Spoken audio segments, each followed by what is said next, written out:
मेरा सभी ज्योतिष प्रेमियों के लिए सादर नमस्कार। माघी पूर्णिमा का व्रत 26 फरवरी को लिया जाएगा और जो माघी पूर्णिमा उसका जो स्नान है वो 27 तारीख को 1:47 तक किया जा सकता है। वैदिक ज्योतिष अनुसंधान संस्थान टूटू शिमला, मैं डॉक्टर मस्ताम शर्मा, वैदिक ज्योतिष अनुसंधान के अंतर्गत साप्ताहिक भविष्यफल जो 22 फरवरी से 28 फरवरी 2021 तक होगा, उसमें गोचरीय ग्रहों की स्थिति के अनुसार मेष राशि पर जो पहले मंगल था अब वो वृष राशि में प्रवेश कर गया है और वृष राशि पर जो है राहु और मंगल का संयोग बन गया है। मिथुन राशि पर चंद्रमा रहेगा। उपरांत 24 तारीख को चंद्रमा कर्क राशि में प्रवेश करेगा जो 7:10 पर प्रवेश करेगा। 26 तारीख को चंद्रमा सिंह राशि में दोपहर 12:35 पर प्रवेश करेगा। गोचरीय ग्रहों की स्थिति के अनुसार जहाँ माघ मास की पूर्णिमा को स्नान करने का विशेष अपना एक महत्व होता है, जहाँ भी तीर्थ स्थल है, चाहे हरिद्वार है, नदियाँ है, तालाब है, जोहड़ है, ऐसे स्थानों पर जो स्नान करने का विशेष महत्व है। और वैसे भी कुंभ में जो है स्नान करने का विशेष महत्व होता है। उस स्थिति में केतु वृश्चिक राशि पर रहेगा और मकर राशि पर जो है बृहस्पति, बुध और शुक्र का संयोग बना रहेगा। यद्यपि शुक्र जो है कुंभ राशि में प्रवेश कर गया है और सूर्य भी वहाँ विद्यमान है, इसलिए मकर राशि पर जो है 3 ग्रहों का योग बना रहेगा, जिसमें शनि, बृहस्पति और बुध का संयोग होगा।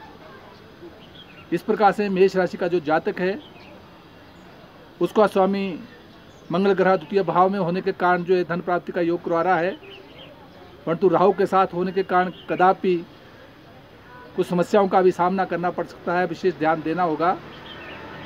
वहाँ सप्तम भाव का स्वामी दाम्पत्य जीवन का और व्यापारिक क्षेत्र का स्वामी जो शुक्र ग्रह लाभ स्थान में होने के कारण जो दाम्पत्य जीवन से जो है आर्थिक प्राप्ति के योग बनेंगे। और साथ जो है जहाँ पंचम भाव का स्वामी सूर्य जो पंचम भाव को पूर्ण दृष्टि से देख रहा है, वहाँ बौद्धिक विकास, शिक्षा में विशेष लाभ की प्राप्ति मिलेगी। वहाँ वृष राशि का जातक, उस राशि पर ही मंगल और राहु विद्यमान है। यद्यपि राहु मान और सम्मान और प्रतिष्ठा को दे रहा है, परंतु द्वादश भाव का स्वामी होने के कारण, राशि पर होने के कारण मंगल जो है अपने शारीरिक स्वास्थ्य का विशेष ध्यान रखना होगा, कहीं चोट इत्यादि से बचना होगा। वहीं दाम्पत्य जीवन में जहाँ केतु विराजमान है, वो पारिवारिक जीवन में तथा व्यापारिक क्षेत्र में भी कई उलझनों का सामना करना पड़ सकता है। वहाँ जहाँ नवम भाव में 3 ग्रहों का योग बना है, कहीं बाह्य स्थान की यात्रा बन सकती है।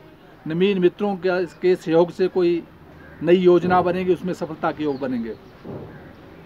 वहाँ जहाँ दसम स्थान में सूर्य और शुक्र का संयोग बना हुआ है, दसम भाव में सूर्य जो है कारकेश माना गया है, इसलिए राजपक्ष से मान सम्मान और प्रतिष्ठा बनी रहेगी। वहाँ मिथुन राशि का जातक चंद्रमा विराजमान है, शारीरिक स्वास्थ्य का विशेष लाभ की प्राप्ति होगी। उपरांत 24 तारीख को चंद्रमा द्वितीय भाव में स्वगृही होकर विद्यमान होगा, जो धन प्राप्ति के योग बनाएगा। तथा 26 तारीख के बाद जब यही चंद्रमा सिंह राशि में प्रवेश कर जाएगा तो कहीं बाह्य स्थान की यात्रा के योग बनेंगे। वहाँ दाम्पत्य जीवन का स्वामी बृहस्पति ग्रह अपने से अष्टम में पारिवारिक जीवन में जो है कुछ उलझनों का सामना करना पड़ सकता है। व्यापार के क्षेत्र में भी जहाँ कुछ समस्या आएंगी उनके निराकरण के लिए गुरु मंत्र का जाप ओम ग्राम ग्रीम ग्रोम स गुरुवे नमः इसको करते रहें तो मान और सम्मान और प्रतिष्ठा बनी रहेगी। जहाँ कर्क राशि का जातक है वो कर्क राशि के जातक के लिए उसका स्वामी चंद्रमा अपने से द्वादश भाव में व्यय का योग दे रहा है। शरीर पर कष्ट रहेगा, आदि व्याधि से बचना होगा। परंतु सप्तम भाव में दाम्पत्य जीवन में 3 ग्रहों का योग, बुध और शनि और बृहस्पति का योग दाम्पत्य जीवन में सुख की प्राप्ति करवाता है। विवाह के योग बनेंगे, पारिवारिक सुख की प्राप्ति होगी। और जहाँ कोई व्यापारिक क्षेत्र में कोई नवीन काम करना चाहते हैं उसमें विशेष सफलता के योग बनेंगे। परंतु अष्टम स्थान में जहाँ सूर्य विराजमान है वहाँ शुक्र भी विराजमान है, इसलिए जमीन और जायदाद और प्रॉपर्टी के क्षेत्र में कुछ उलझनों का सामना भी करना पड़ सकता है, विशेष ध्यान देना होगा। वहाँ दसम भाव का स्वामी जहाँ मंगल ग्रह एकादश स्थान में है, इसलिए राजपक्ष से धन प्राप्ति के योग बनेंगे, मान सम्मान और प्रतिष्ठा बनी रहेगी। वहाँ सिंह राशि का जातक और उसका स्वामी ग्रह सूर्य ग्रह अपने से सप्तम स्थान में दाम्पत्य जीवन में विराजमान है, शुक्र भी वहाँ है, तो पारिवारिक सुख की प्राप्ति करवाएगा। और लगन को देखने के कारण जो है शारीरिक स्वास्थ्य विशेष रूप से ठीक प्रकार से बना रहेगा। वहाँ दाम्पत्य जीवन में सुख की प्राप्ति और व्यापार के क्षेत्र में मान सम्मान और प्रतिष्ठा बनी रहेगी। परंतु जहाँ अष्टम भाव का स्वामी बृहस्पति अपने से षष्ठ भाव में है, इसका अभिप्राय ये होगा कि कुछ उलझनों का सामना करना पड़ सकता है और मान और सम्मान में कुछ शत्रु पक्ष से भी सावधानी रखनी पड़ेगी। परंतु दसम भाव में जहाँ राहु और मंगल का योग बना हुआ है वहाँ मिला जुला प्रभाव बना रहेगा। राहु जहाँ राजनीति के क्षेत्र में विशेष सफलताओं के योग बनाएगा, वहाँ मंगल कदापि उलझनों का भी सामना करना पड़ सकता है, क्योंकि मंगल और राहु की आपस में शत्रुता होने के कारण इस प्रकार की समस्याओं से बचना होगा। वहाँ सप्तम भाव में दाम्पत्य जीवन में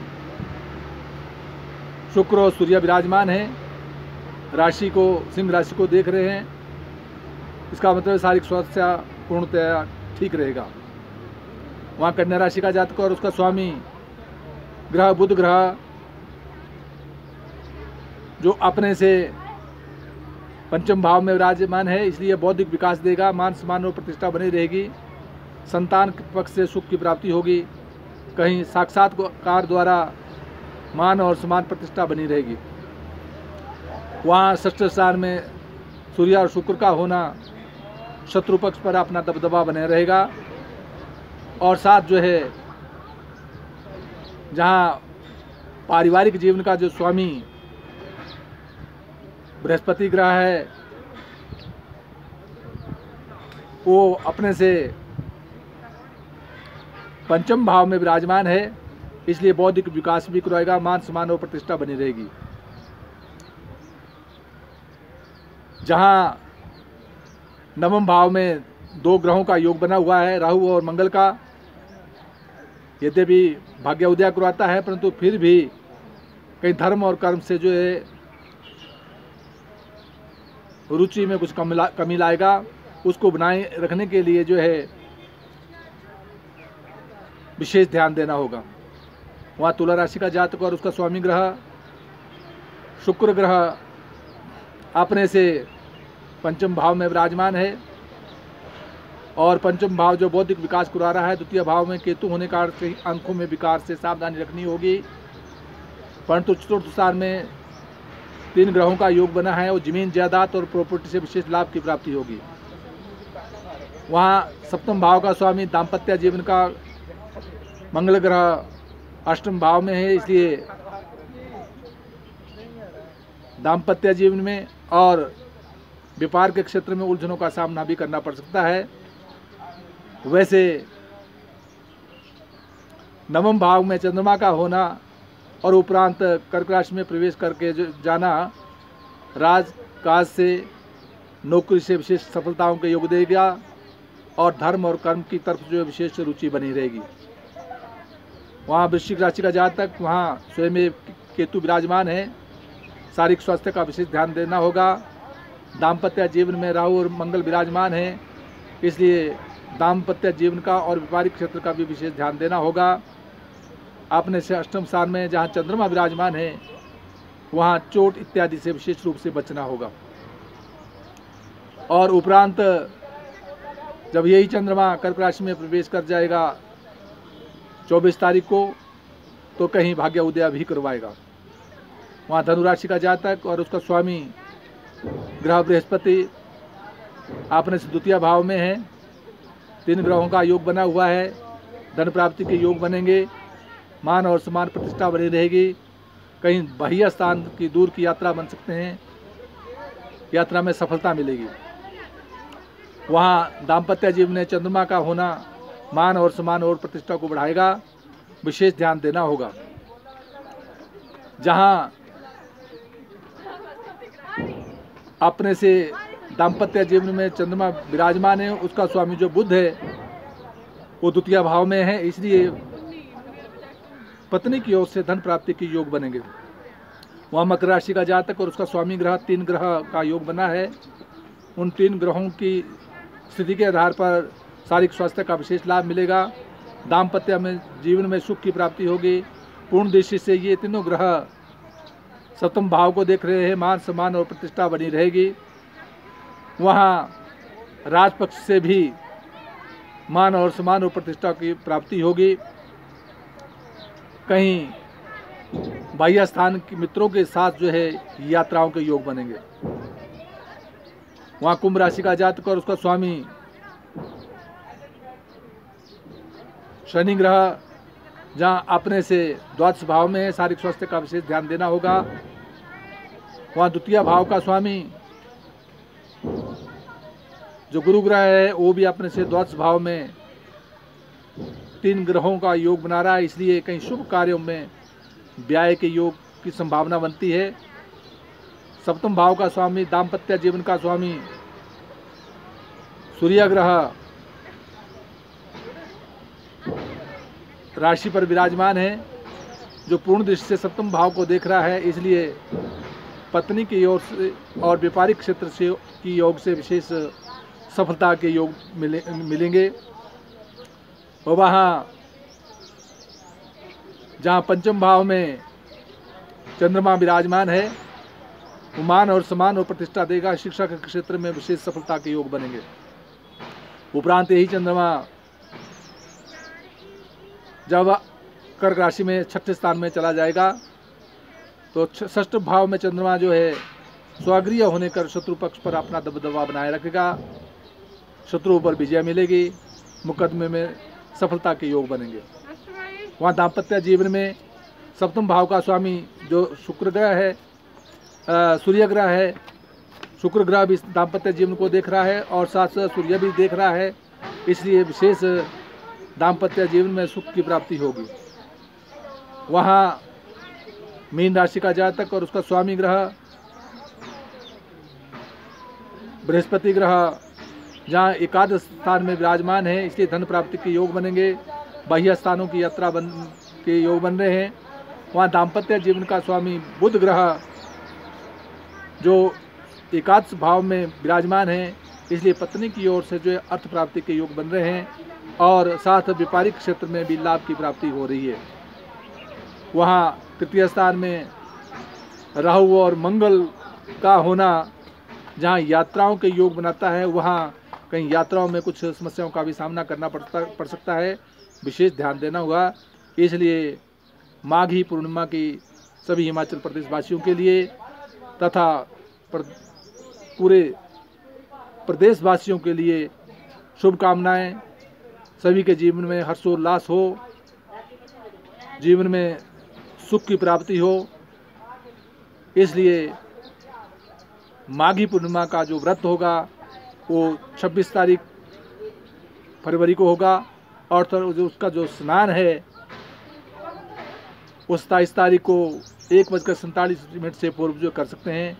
इसलिए सभी प्रदेशवासियों के लिए, सभी हिमाचल वासियों के लिए माघी पूर्णिमा की बहुत बहुत बधाई, शुभकामनाएं। जय हिमाचल, जय भारत।